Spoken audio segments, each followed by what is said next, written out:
Welcome to this deep dive. We're taking the source material you've shared and really trying to pull out the core insights. Sounds good. Today, we're digging into the Imperial Klans of America, the IKA. We've got documents here covering their history, beliefs, and what happened to them. Right.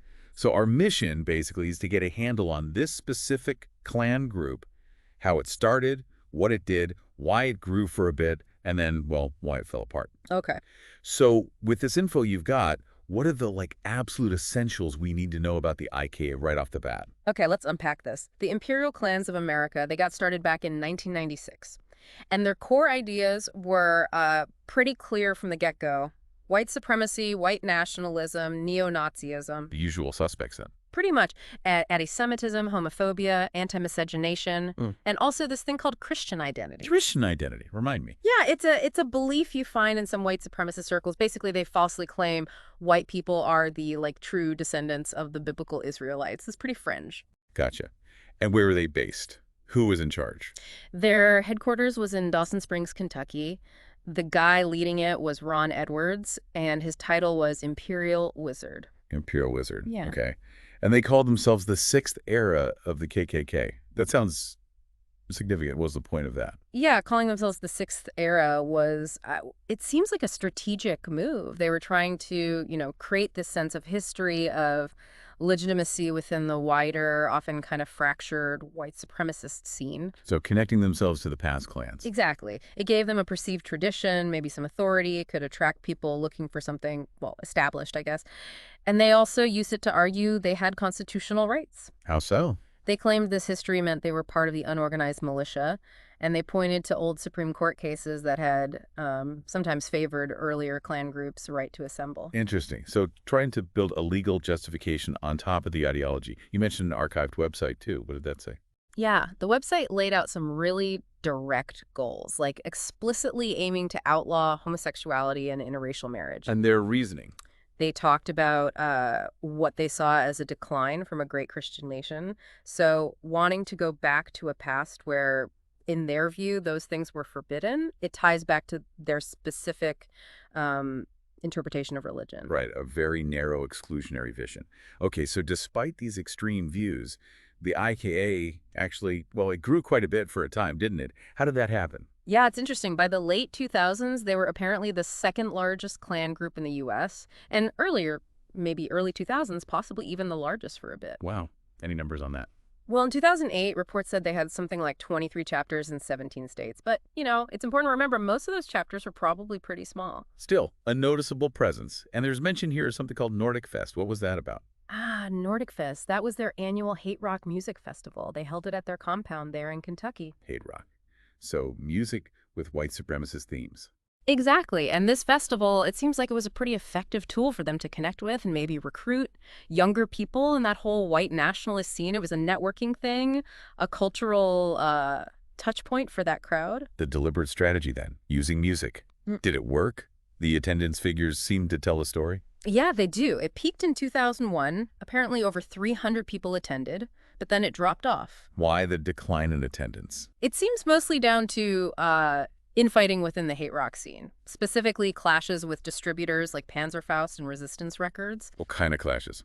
Reports suggest these distributors had problems with Ron Edwards personally, his behavior, how he dealt with the bands they represented, that kind of internal friction, disagreements over leadership. It can really undermine things. Yeah, internal disputes can definitely weaken a group, even one built on hate.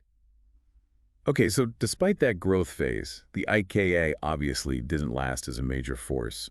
What really drove their decline? Well, two big things stand out. First, a huge legal judgment in 2008, like $2.5 million against Ron Edwards and some other members. What was that for? That was for the really brutal beating of a teenager, Jordan Groover, who was of Native American descent. Oh, wow, okay. And the second thing? That was Ron Edwards' own legal issues. He ended up getting convicted in 2011 drug and gun charges and got 4 years in prison. So the lawsuit and the leader's conviction. Yeah, those really seem to accelerate the decline. By 2012, they were reportedly down to just 2 chapters. It hit them hard. Let's zero in on that Jordan Groover case then. It sounds like a pivotal moment. What exactly happened to him? Okay, so this was July 2006. Jordan Groover, he was only 16. He was at a county fair in Brandenburg, Kentucky, Right. and two IK members attacked him. They apparently thought he was Latino, which he wasn't. The beating was severe: broken left arm, broken jaw. Just horrific, based on a mistake. Exactly. And later, during the civil trial, Groover talked about having permanent nerve damage and just the ongoing psychological trauma from it all. Understandable. Were the attackers themselves prosecuted? Yes. The two members, Jared Hensley and Andrew Watkins, were convicted in February 2007. They each got 3-year prison sentences. Okay, so individual consequences, Yeah. but then the Southern Poverty Law Center got involved. That's right. The SPLC filed a civil suit, but not just against the attackers. They sued Ron Edwards and the IK as an organization, On what grounds? arguing that the IKA as an organization was responsible for its members' violence. And during that trial, something pretty chilling came out. What was that? A former IK member testified that the Klan had actually told him to assassinate Morris Dees. SPLC's chief attorney. The very same, yeah. Yeah. It really shows the kind of extremism involved. No kidding. So what was the verdict in that civil case? The jury sided with Groover. This was November 2008. They awarded him $1.5 million in compensatory damages and another $1 million in punitive damages against Edwards. That's a massive amount. Must have crippled them. It was definitely a huge financial hit. And right after the verdict, Ron Edwards actually resigned as leader. But it wasn't over yet, was it? I see mention of an appeal. Correct. Edwards appealed. And surprisingly, in January 2011, an appeals court actually overturned that verdict and ordered a new trial. Oh, so he got a reprieve. Temporarily. But Groover's legal team kept fighting, took it higher, and ultimately the Kentucky Supreme Court denied Edwards' final appeal in March 2012. So the original $2.5 million judgment stood. Okay, so the judgment was eventually upheld. That must have taken a toll on everyone involved. Absolutely. And the SPLC also reported getting lots of threats and intimidation during the whole thing, including apparently a letter from Hal Turner, the white supremacist talk show host. Just a nasty situation all around. So that lawsuit was a major blow. But you also mentioned Ron Edwards' own legal troubles. Yeah, separate from the Groover case. In 2010, Edwards and his girlfriend got arrested. Possession and distribution of controlled substances, hydrocodone, and meth. Drugs and guns, you said earlier. Well, the arrest was for the drugs, and the later federal charges included gun violations too. And this arrest had other consequences. There was the skinhead group, the Supreme White Alliance. Okay. They used to work with the IKA on those Nordic Fest events. After Edwards got arrested, they cut ties with the IK completely. So losing allies as well. Right. Then in March 2011, Edwards pleaded guilty to the federal drug and gun charges, got sentenced to 4 years in prison. That really seemed to be another nail in the coffin for the IK as any kind of significant organization. It sounds like a perfect storm, really. The lawsuit, the leader's imprisonment, losing allies. Yeah. It all just dismantled them. Did the IK name pop up anywhere after that more recently? There were a couple of mentions. In 2015, there were reports about propaganda stickers in Brazil, of all places, Niterói specifically. Brazil. Yeah, promoting an Imperial Klans of America, Brazil. They had threats against Muslims and homosexuals. It's unclear if that was a real organized chapter or just some isolated individuals using the name and ideology. Still disturbing to see the name spread like that. Any other mentions? Well, back when they were more active, they did get some media coverage. They were featured on National Geographic's Inside American Terror in 2008, and also on the History Channel's Gangland show in 2009. So they had a brief moment in the media spotlight, such as it was.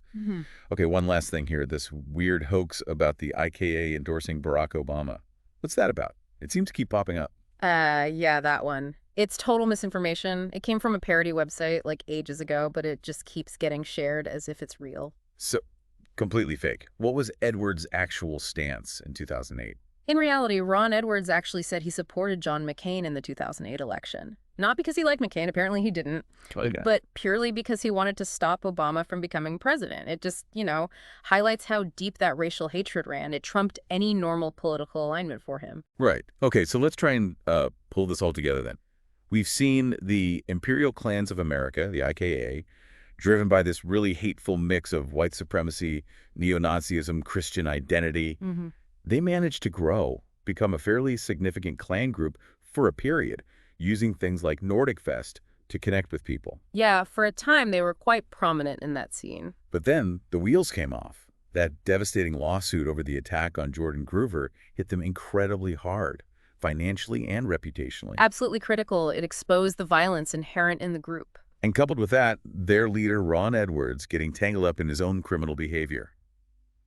Drugs, guns, prison. Yeah, his downfall definitely played a huge part in the organization basically collapsing. It really paints a picture of how these extremist groups can be undermined, doesn't it? Both by external legal pressure and, maybe just as importantly, by the internal failings and actions of their own leaders. It seems to be a common pattern. The ideology attracts unstable elements, and the leadership often reflects that. Which leaves us and the listener with something to think about, I suppose. Looking at the rise and fall of the IKA, what does it suggest about the long-term viability of groups built purely on hate? Is it always the outside forces, the lawsuits, the arrests, or is there often an element of self-destruction, built into their structure and leadership? Or maybe it's just always a mix of both that brings them down eventually. Definitely food for thought.